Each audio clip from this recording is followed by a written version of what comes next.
ছিল না। NH-48 তো নেব, তারপরে বরোদা থেকে NE-4 নেব, নাকি পুরনো রুটে রাজস্থান হয়ে জয়পুর হয়ে ফিরবো তা ঠিক ছিল না। তো এক রবিবার বেরিয়ে পড়লাম। পাশে দেখছি বিউটিফুল সবুজ প্রকৃতি, ওপরে বেশ একটু বৃষ্টি ভেজা আকাশ। মনে হলো এমন সুন্দর প্রকৃতি, এমন সুন্দর রাস্তা, যা জ্যাম-ট্যাম কিচ্ছু ছিল না। এসব ছেড়ে আর বোরিং NE-4 নিয়ে কি লাভ? তো চললাম সুরাত, সুরাত হয়ে বরোদা, বরোদা থেকে আহমেদাবাদ, আহমেদাবাদে তো সবরমতী রিভার ফ্রন্টটা বিউটিফুলি আলো দিয়ে সাজানো। তো হায়াত প্লেস হোটেলে অবিশ্বাস্য দামে একটা দারুণ রুম পেয়ে গিয়ে সেই রুম থেকে সাবরমতীর সেই অপূর্ব রূপ দেখলাম। তারপরে পরের দিন বেরিয়ে চলেছি। ভাবছি যে উদয়পুরে থামবো নাকি জয়পুরে। তারপরে সামনে দেখলাম একটা যোধপুরের বোর্ড। ভাবলাম কেন না যোধপুর চলে যাই। তো যেইখানটা NH-48 আর NH-58 মিলেছে, মানে যোধপুর আর জয়পুর যাওয়ার আলাদা, আলাদা রাস্তা। তো তার একটু আগে রঘুনন্দনজির ধাবা, সেইখানে একটা দারুণ মিষ্টি লস্যি, আ আলু মটর আর ভিন্ডি খাওয়ার পরে ঠিক করলাম যোধপুর যাই। তো যোধপুরে চলেছি। তো যোধপুরে কি হয়েছে, একটুখানি NH-58 দিয়ে যাওয়ার পর একটা অদ্ভুত টার্ন নিয়ে চতুর্ভুজ মাতা মন্দিরের পাশ দিয়ে বন, জঙ্গল, পাহাড়-টাহাড় পেরিয়ে গুগল ম্যাপ আমাদের গাড়িকে নিয়ে চলল এক অদ্ভুত সুন্দর রাস্তা দিয়ে। State highway 162। তো মাঝখানে এলো একেবারে জঙ্গলওয়ালা পাহাড়ি রাস্তা।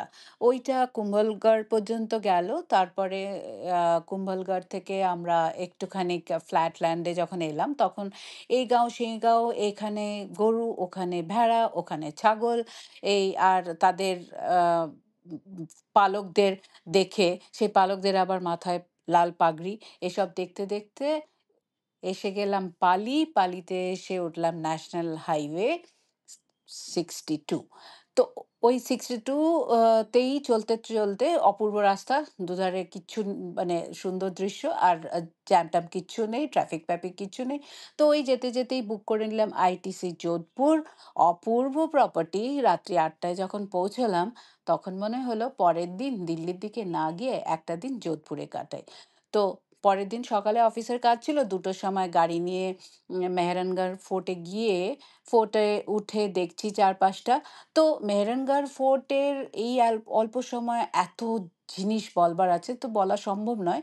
একটু আধটু যা, যা একটু মনে আছে, ওই অপূর্ব কারুকার্য করা আ সিলিং, কাঠের সিলিং, তারপরে সোনা আর ভেজিটেবল কালার দিয়ে তৈরি অপূর্ব ডিজাইন দরবার হল, তা নানা রকম অস্ত্র-শস্ত্র, আকবরের দেওয়া তলোয়ার, এই সমস্ত কিছু আ দেখে যখন বাইরে বেরোলাম, তখন দেখি আ প্রচণ্ড বৃষ্টি হয়েছে। আর বৃষ্টি হয়ে চারধারটা একটু ঠান্ডা হয়েছে। খুব মনোরম ওয়েদার। নিচে নেমে একটু স্লিপারি ছিল অবশ্য, সাবধানে নিচে নেমে, ফোর্ট থেকে নিচে নেমে চলে গেলাম আ পাশেই, কাছেই যশবন্ত থারাতে। ওইটা অ্যাকচুয়ালি সমাধিস্থল রাজাদের। এখানে তো সমাধিস্থলকে ছত্রী বলে। খুব নিরিবিলি জায়গা। এই অফ সিজনে না এলে এই শান্ত নিরিবিলি ভাবটা পাওয়াই যায় না। আর ফোর্টেও মাত্র ২-৩ জন আরো ফ্যামিলি ঘুরছিল। তো খুব আরামসে ঘুরে, ঘুরে সময় নিয়ে ফোর্ট তো দেখতে পেলাম। তারপরে যশবন্ত ধারা থেকে চলে গেলাম মন্দোর গার্ডেনে। সেখানেও একদম লোক নেই। আরামসে ঘুরে, ঘুরে দেখলাম মন্দির। তারপরেই এসে গেলাম সদর বাজার। এই সদর বাজারটা ফোর্টের জাস্ট নিচে ফুট হিলসে। তো দেখছি ঝরঝর করে বৃষ্টির জল নেমে এসে ওই জায়গাটা পুরো, পুরো ভাসিয়ে দিয়েছে। এমন কিছু লোকজন নেই। ঘন্টাঘর কি ক্লক টাওয়ার এর জায়গাটা, যেটা ভিড়ে থই, থই করে অন্য সময়, একেবারে ফাঁকা। সুন্দর একটা ছবি নিয়ে নিলাম। আর তারপরে ওই যে যোধপুরের যে ব্লু টাউন, সেই ব্লু টাউন যেটা বলে না নীল শহর, সেই ওল্ড সিটি গিয়ে তুরজাকা ঝালরা বলে একটা তুরজা স্টেপওয়েল আছে। সেইটা তো নাকি বদ্ধ জল থাকে। আর বৃষ্টি পড়ে দেখি টলটলে সবুজ জল। আর ছেলেগুলো সেই উপর থেকে, সেই স্ট্রাকচারের উপর থেকে, বা চারধারে বাঁধানো স্ট্রাকচার, খুব সুন্দর আর্কিটেকচার। ওইখান থেকে বিরাট ডাইভ মেরে জলে পড়ছে। কি আনন্দ তাদের!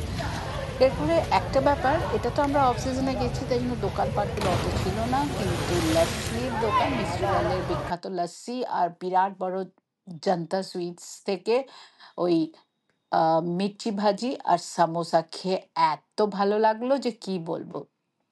এই ব্যাস, তারপরে পরের দিন কি করব, কি করব ভাবছি। ভাবলাম যাই সোনার কেল্লাটা দেখেই আসি।